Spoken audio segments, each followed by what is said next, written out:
నంద్యాల జిల్లా సిరిమెట్ల మెట్ట దగ్గర ఘోర రోడ్డు ప్రమాదం చోటు చేసుకుంది. ప్రమాదంలో ముగ్గురు మృతి చెందగా పలువురికి తీవ్ర గాయాలయ్యాయి. టైర్ పంక్చర్ కావడంతో ప్రైవేటు ట్రావెల్స్ బస్సు అదుపు తప్పింది. డ్రైవర్ను ఢీకొట్టి ఎదురుగా వస్తున్న లారీని ఏఆర్బీసీవీఆర్ ట్రావెల్స్ బస్సు ఢీకొట్టింది. ఘటనలో బస్సులో ఒక్కసారిగా మంటలు చెలరేగాయి. బస్సు డ్రైవర్ సజీవ దహనమయ్యాడు. లారీ డ్రైవర్, క్లీనర్ అక్కడికక్కడే మృతి చెందారు. Main door, emergency door open కాకపోవడంతో ప్రయాణికులు నరకం చవిచూశారు. కిటికీ అద్దాలు పగలగొట్టి అతి కష్టం మీద బయటకు వచ్చారు. ఘటనా స్థలానికి పోలీసులు చేరుకొని గాయపడిన వారిని ఆసుపత్రికి తరలించారు. ప్రమాదంలో బస్సు పూర్తిగా దగ్ధమైంది. దీనిపై అధికారులు దర్యాప్తు చేపట్టారు. ఇదే అంశానికి సంబంధించి మరింత సమాచారం మా కరెస్పాండెంట్ మస్తాన్ అందిస్తారు. మస్తాన్,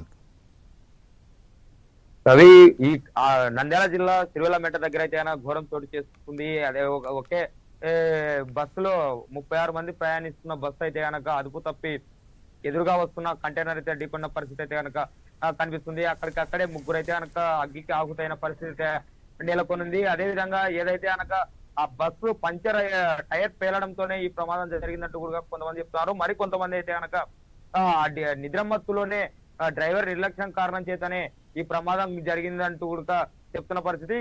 ఏమైనప్పటికీ కూడా అక్కడ ముగ్గురు అయితే కనుక చనిపోయిన పరిస్థితి అయితే నెలకొనింది. అదే విధంగా 36 మంది ప్రయాణికులు ఉన్నారు. వారికి ఏదైతే కనుక బస్సు ఏదైతే ఉందో ట్రావెల్స్ ఆ బస్సు డోర్స్ ఓపెన్ కాకపోవడం కూడా అక్కడ ఓపెన్ కాలేదు.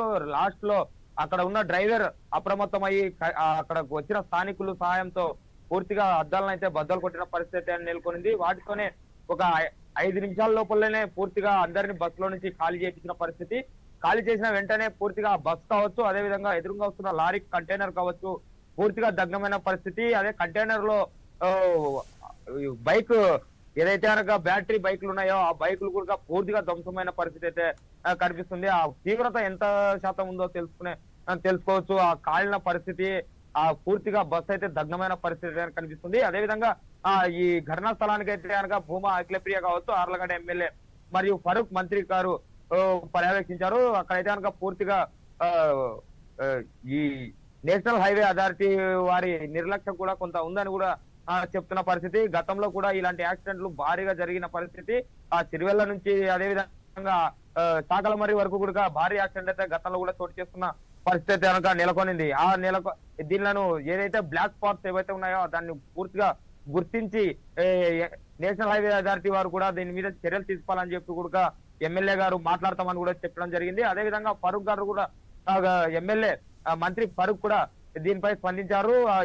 ఏదైతే శతగాత్రులకు కానీ అదే విధంగా చనిపోయిన వారికి ప్రభుత్వం తరఫున ఏదైతే రావాలో అది వాళ్ళ సహాయ సహకారాలు, అదే విధంగా హాస్పిటల్లో ఉన్న వారికి, చికిత్స పొందుతున్న వారికి పూర్తి ఉచిత వైద్యం అందించడానికి కూడా వెనకాలమని చెప్పి కూడా చెప్పిన పరిస్థితి కనిపిస్తుంది. ఏదేమైనప్పటికీ ఇది నిర్లక్ష్యమా లేక యాక్సిడెంట్ అనేది తెలియాల్సి ఉంది. పోలీసులు అయితే కనుక దాని మీద అయితే ముమ్మరంగా కసరత్తు అయితే మొదలుపెట్టిన పరిస్థితి అయితే కనిపిస్తుంది. Right, thank you Mastan.